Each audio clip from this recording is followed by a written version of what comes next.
Hello again and welcome to the Referees World podcast.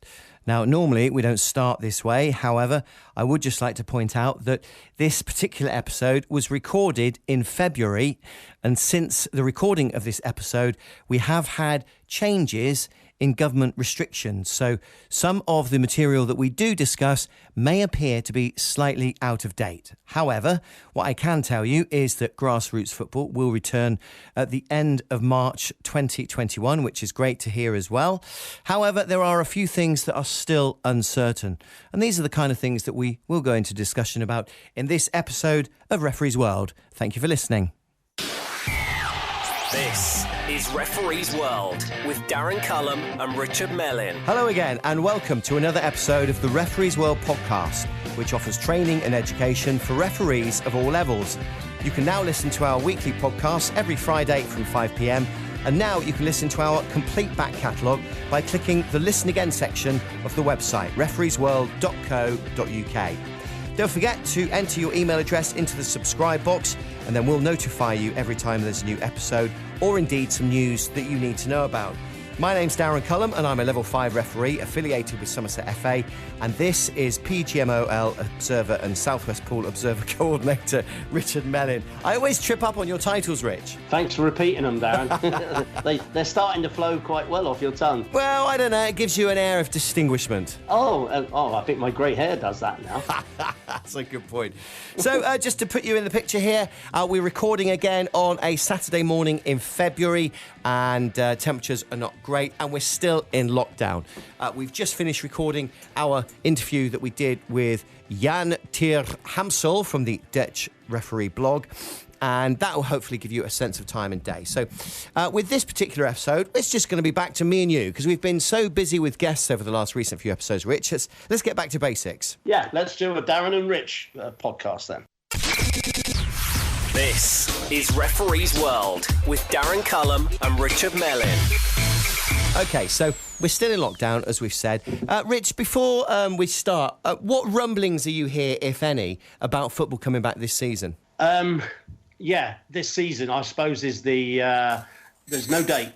I know that there will be a review at some stage, but we're still waiting for the government to sort of ease the restrictions and then see what happens from there. But at the moment, there are competitions in conjunction with working with the FA, the supply leagues and up to the Football League, who are still playing, but just below that level, they're talking about null and void.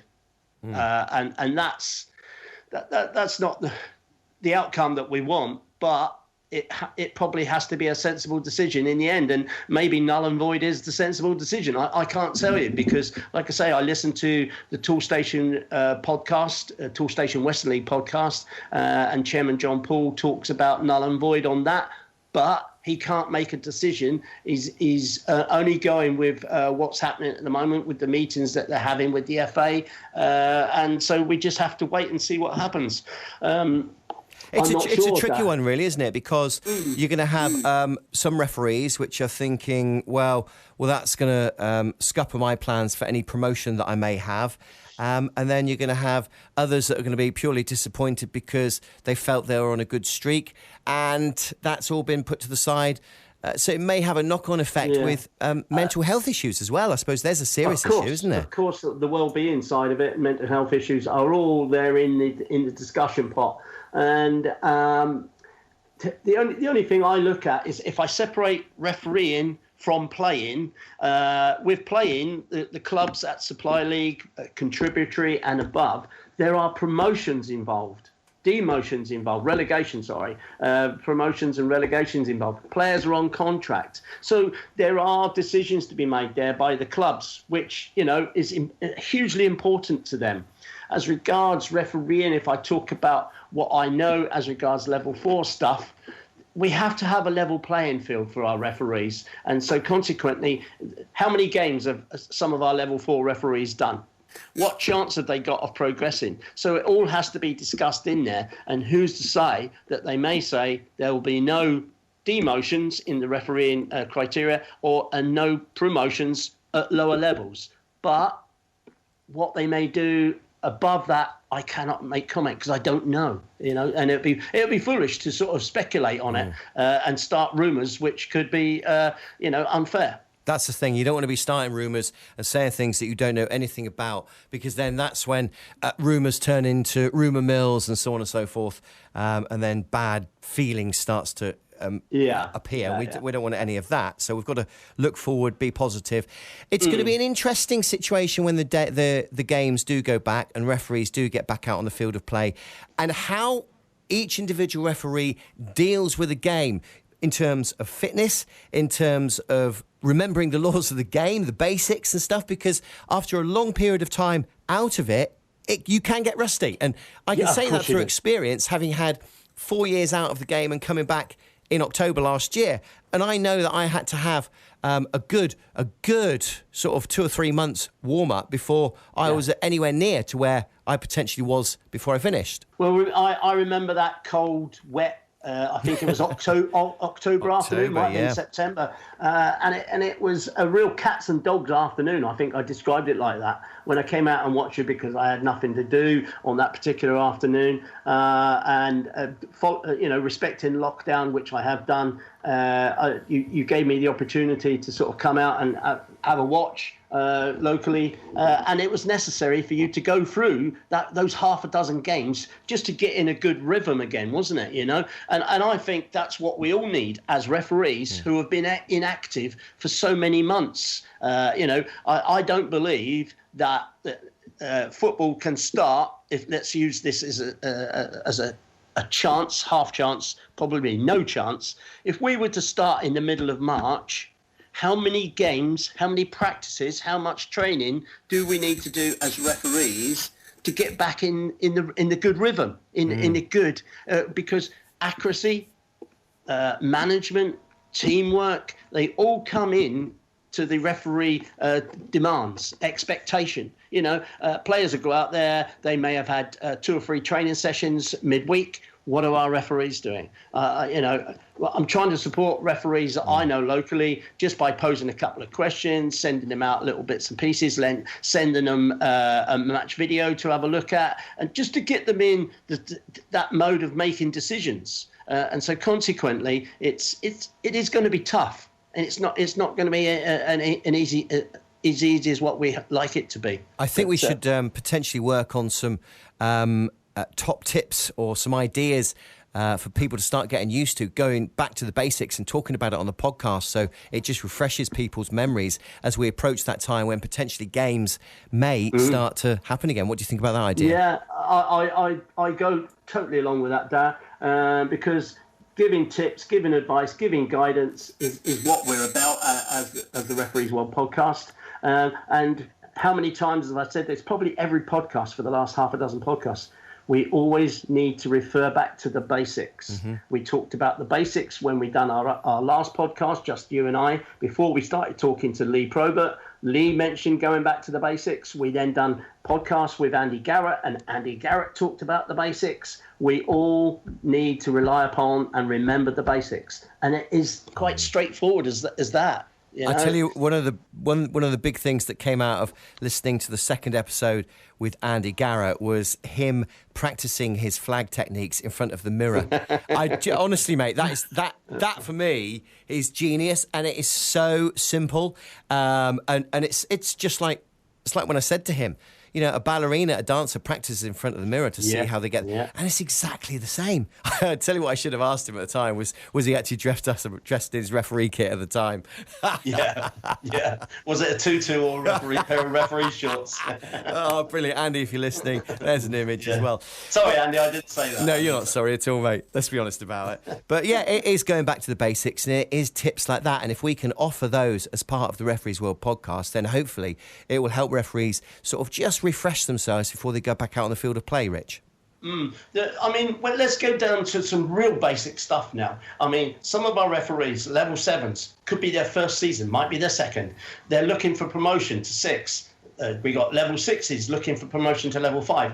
Possibly, and I'm not saying this is any truth behind it, there may be a reason to get the county FAs to start thinking about promotions of those referees that meet the criteria of having done enough games, having got enough observations in, and they can then progress those guys through the system.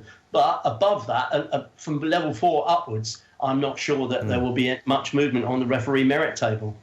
OK, let's move on the Referees World podcast. Let's go into some emails that we've received. And if you would like to get in touch with us, by the way, we'd love to hear from you.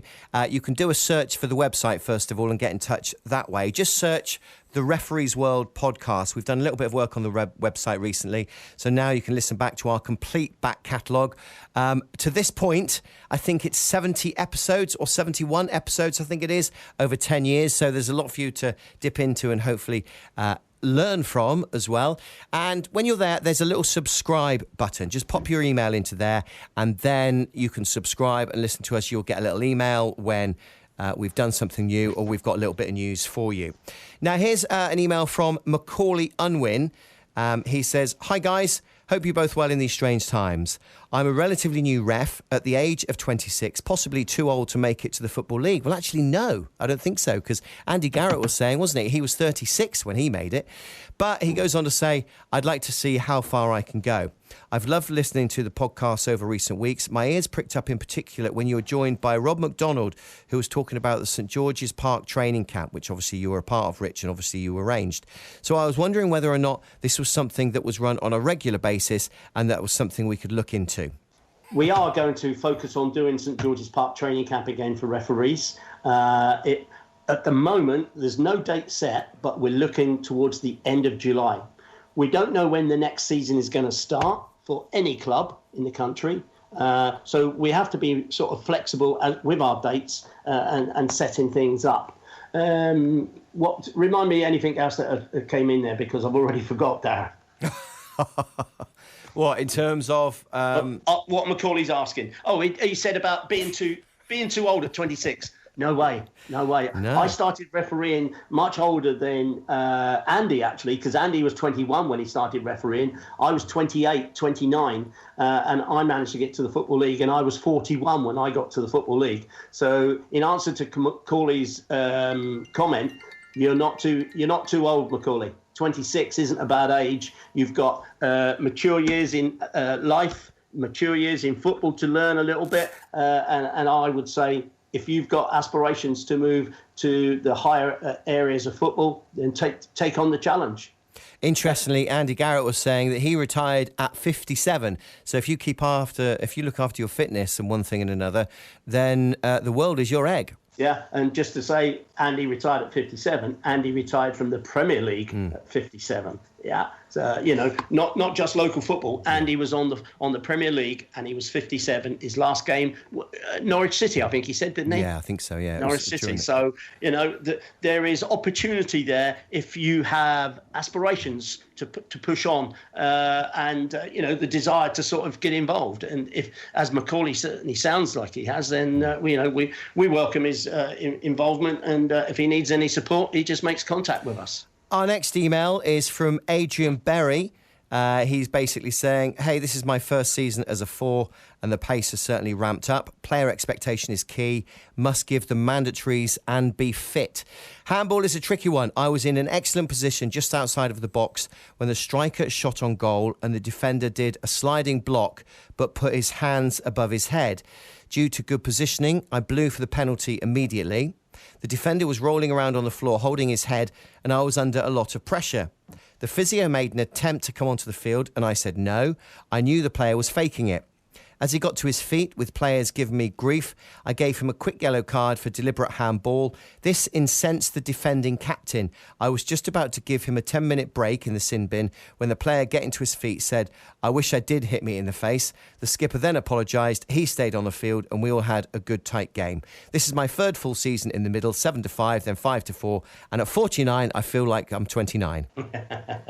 Nice little story there, Rich. That is a great description of a match incident, and it says everything in there, doesn't it? How it was set up, where he was, and what the actions of the player who was blocking the ball, where it hit him, where people claimed it hit him. I mean, it is about accuracy, confidence, self-belief.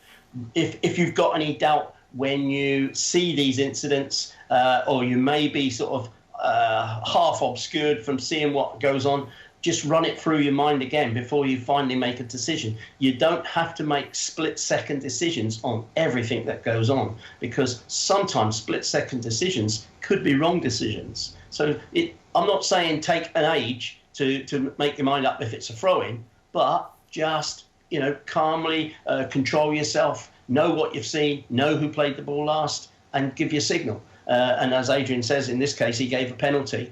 He knew he had that belief. He knew what he'd seen, and he made the correct decision. And sometimes you do have to be quite strong in your application. And if the captain of the defending team comes towards him, just because he's the captain, doesn't give him any exceptions regarding an opinion. He has to be controlled, or at least ask the question in a calmly manner. If he doesn't ask the question in a calmly manner, then use the sanctions that are provided by the laws of the game for you, including Simbin, as we've talked about in podcasts recently.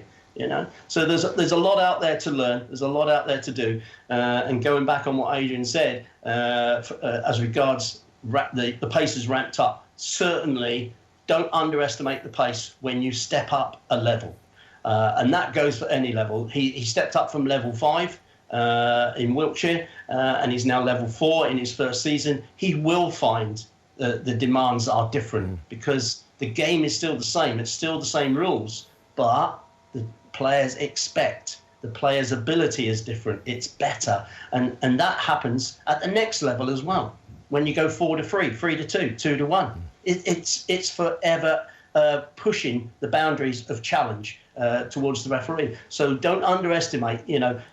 When you're on the touchline watching or running the line as an assistant, it looks easy if the referee's got control.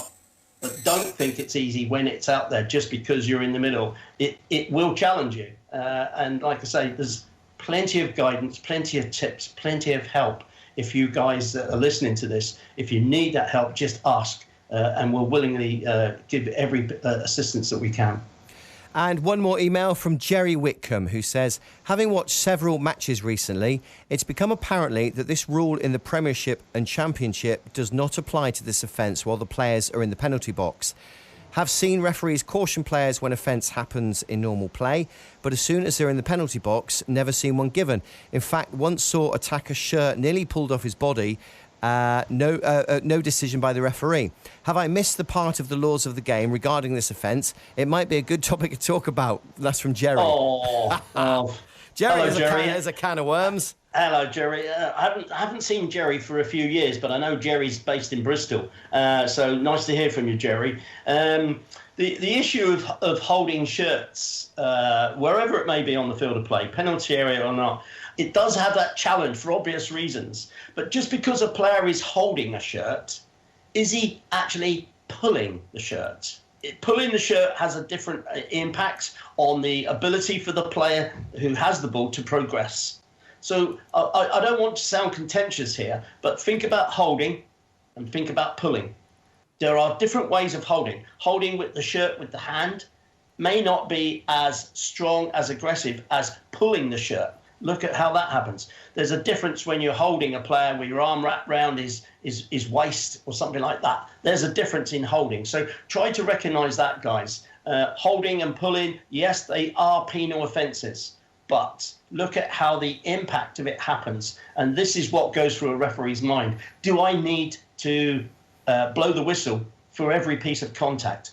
Holding the shirt, pulling the shirt, there is a difference. And everything else, go through the laws of the game as regards penal offences and see how many different interpretations or ideas you can see about penal offences. Break it down. Handball, that's the obvious one that everybody is challenged by. We have all been challenged at. And the interpretation has changed over the years.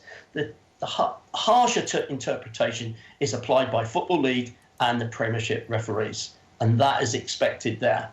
They will get that they will get checked, they will get scrutinised, VAR, etc., etc. We're not going to go into the conversation about VAR and that, because that's an ongoing project, and that will remain as work in progress for the next season or two until it settles.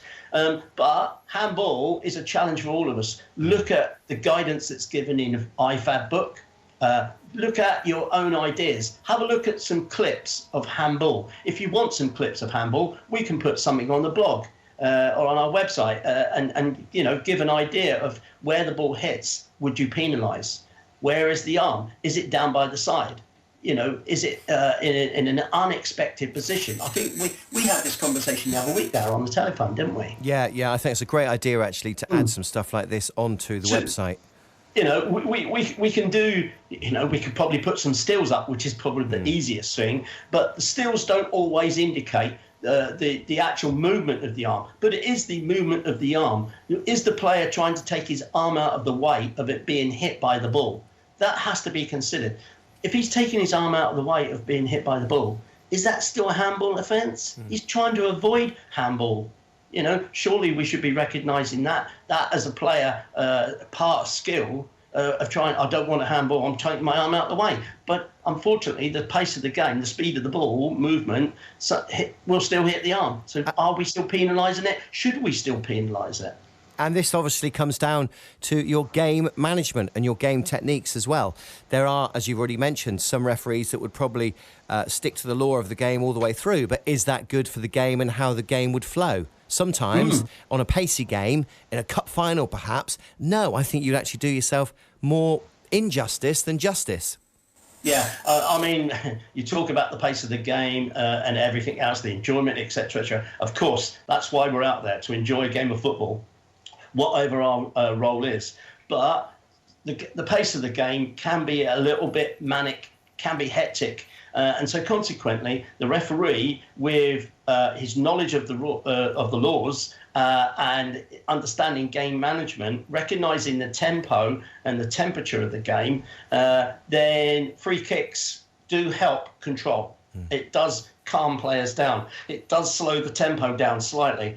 But we shouldn't be deliberately doing it. But we need to be doing it to help our match control. That's a very, very challenging skill to get to be the master of. Rich, before we go, because our 20 minutes are up, I need to mention that we have made it into the top 10 soccer referee podcasts that must be followed in 2021. I was contacted by the chap that runs this blog, who is from the States, and his name is Anuj Agarwal, I think it is, and he's mentioned the fact that we are number 5, which isn't too bad considering we've only relaunched the podcast back in October. So I'm quite pleased to see that we are thrown into the top 10 mix of soccer or football podcasts from around the world. Well done, Darren. Well done, mate. So, yeah, all good stuff. Right, OK, that's our lot done for this episode. Don't forget, let's just recap. We have done some work on the website, so you can now listen back to all of our podcasts from when we started back in 2010, Rich. Wow, 2010. How mad is that? Yeah. I think what I might do, Dar, is label those podcasts with a brief background of what is in there. Because, like I say, I was having a look through some of them earlier in the week, and I enjoyed listening to one or two, which I had forgotten about. So may just put a description on our website of what's on that podcast, because we did have some good interviews and some good topics as well, didn't we? See, it's not going to hurt to actually dig some of that stuff out and play it as an archive retro flashback feature on the podcast. That saves us doing the work then, doesn't it? So we just play some of the stuff we've already done. But no, have a look at the website, refereesworld.co.uk. If you're searching for it online, just do a search for the Referees World podcast. You can also sign up to the likes of Apple iTunes, Google Podcasts, Spotify Podcasts, any podcast provider, and you should be able to find us that way. When you do get to the website, just pop your email into the little subscribe box, okay? And then that will help you get notified when there is a new episode available, all right? And just a reminder that the website address is refereesworld.co.uk. Rich, I'll catch you next time. Cheers. The download is complete. This is Referee's World with Darren Cullum and Richard Mellin.